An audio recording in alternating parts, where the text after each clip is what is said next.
My name is Menis Yousry. I originally come from Egypt and I lived in England for almost close to 40 years now. I had 8 careers, and my last career is to be a doctor and family therapist, psychologist. And I started something called the organization called the Essence Foundation. And it started 7 years ago in the UK. And since then it spread to 16 countries all over the world, and maybe 5,000-6,000 people have done the courses. And it's presented, as I said, in many different places, different cultures, different languages, and it's been a very exciting experience for me to do this work.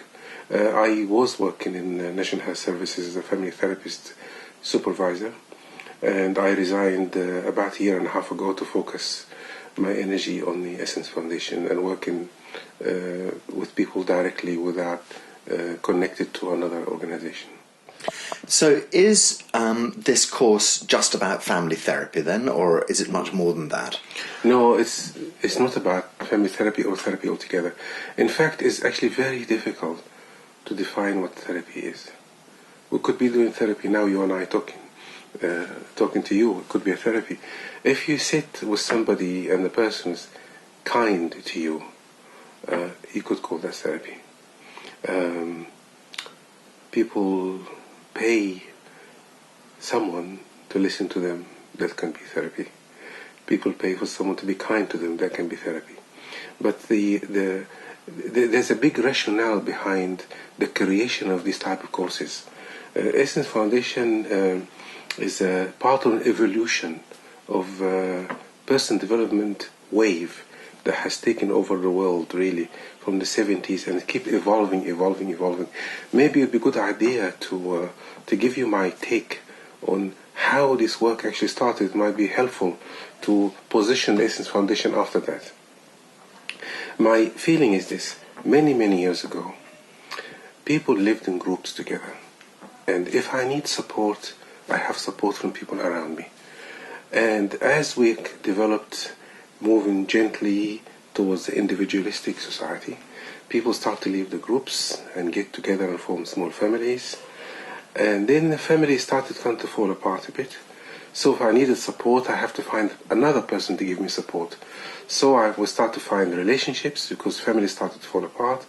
Unfortunately, relationships also are falling apart because we are becoming so powerful individuals and everybody is fighting for himself or herself. Then what's next? Therapy, of course. So we can't find support, so we have to pay for support because everybody is trying to make it on their own. So there was I think, evolutionary move to bring us together again so we can actually feel connection and love and support from people around us. There are some cultures in the world today who still live in groups.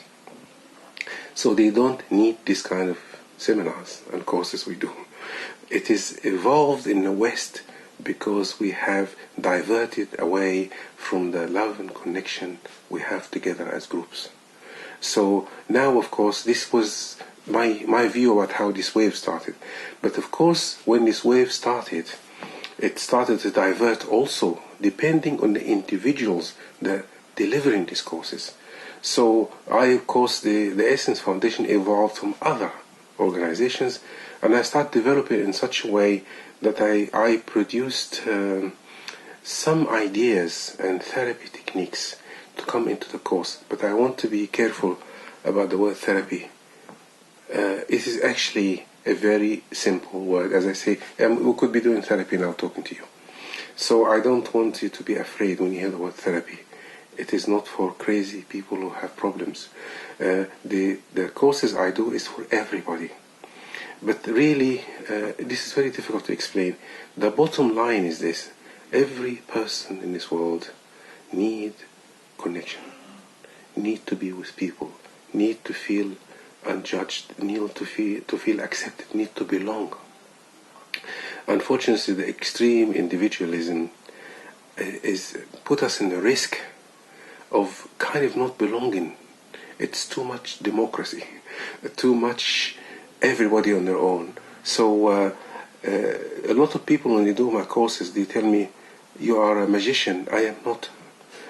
What happened is, when the people come together, I make the environment so loving and peaceful and accepting that things happen by themselves as it was many years ago. My role is like a maestro in orchestra. I keep moving people around, and because I have done these courses for many, many years, by repetition, I started to know what I need to do to make people work together. The real wisdom comes from all of us together. My experience is like this. When I'm talking in a seminar, I started recently to realize I am not talking. Everybody is talking. I happen to be the person who's talking for them. And so when you go to a therapy and sit in front of a person and work with them, you have two consciousness in the room. When you have 100 people, you have 100 different consciousness in one room together. Can you see the power of that? And I learned to access the consciousness of everybody who is in the room with me to support one person. When one person is talking, the person does the same thing for the group, become of service to everybody in the group. Because we are all exactly the same. This is the big picture behind the courses I do. Of course, I use a lot of techniques, ideas, skills, but these are operational. They are fillers to a context for the spirit of the work that happens between us as a people. When people get together, something magically happens. I don't think it can be explained. Yes. Wow, it's like a rebuilding the roots of our community.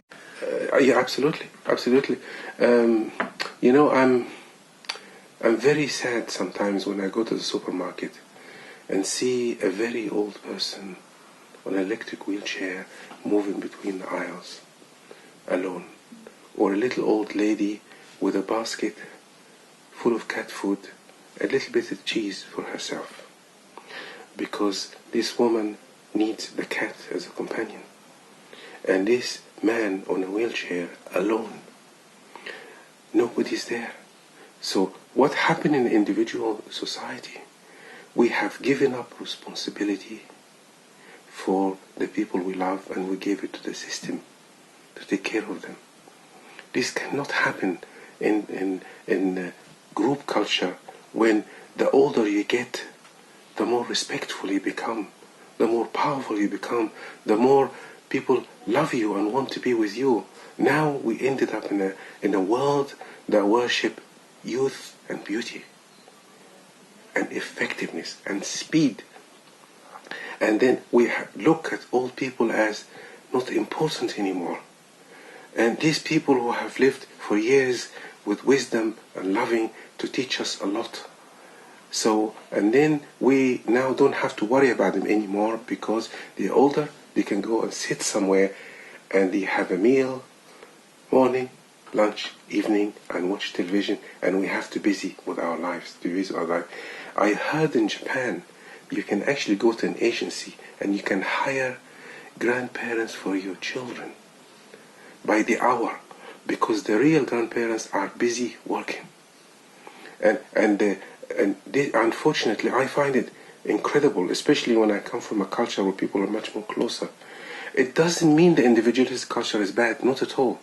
Not at all. But we need to come back again together and feel the support and love and the connection that we really missed as human beings. I guess anybody could benefit from being on this course. Absolutely. Let me clarify something. These courses are not for people who have problems.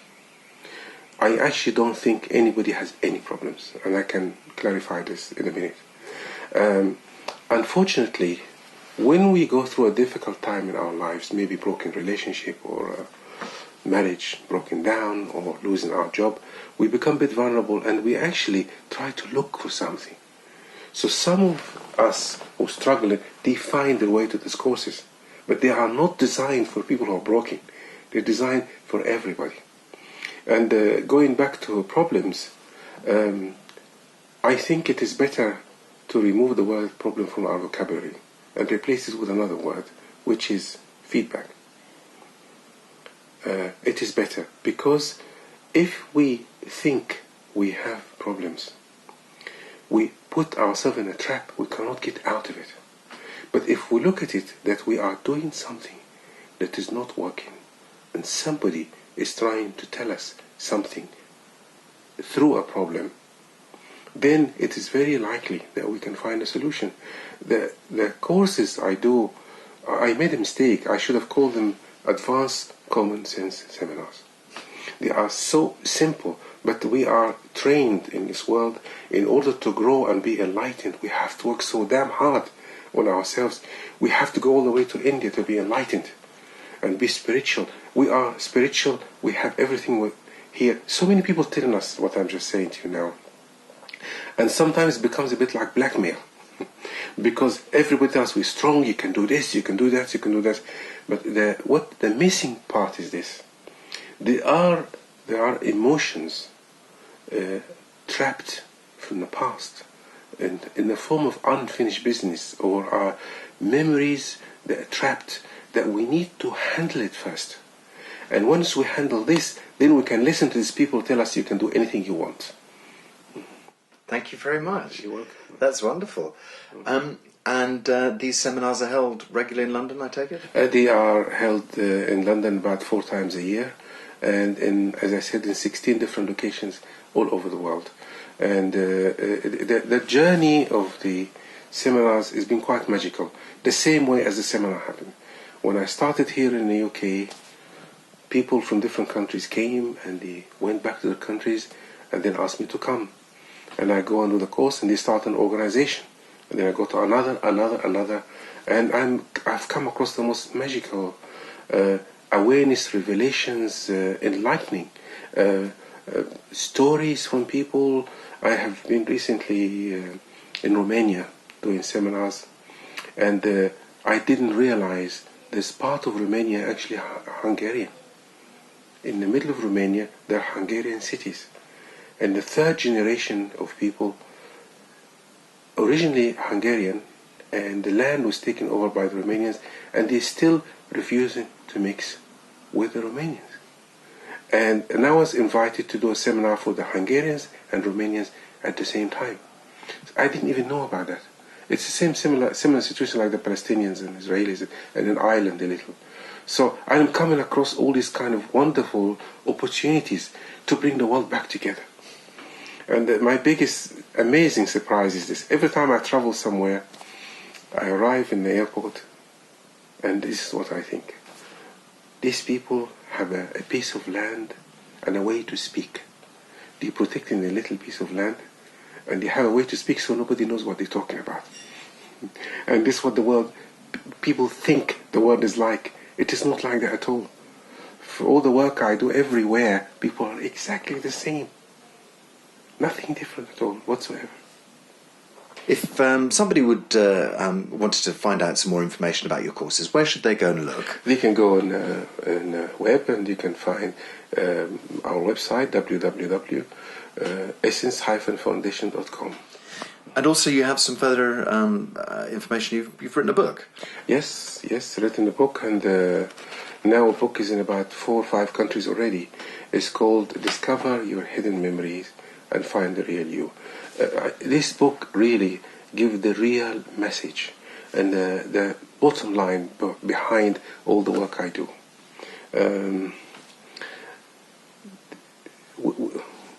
When we are born, in fact, before we are born, a lot of researchers have discovered that when we reach 6 months inside our mother, we become responsive.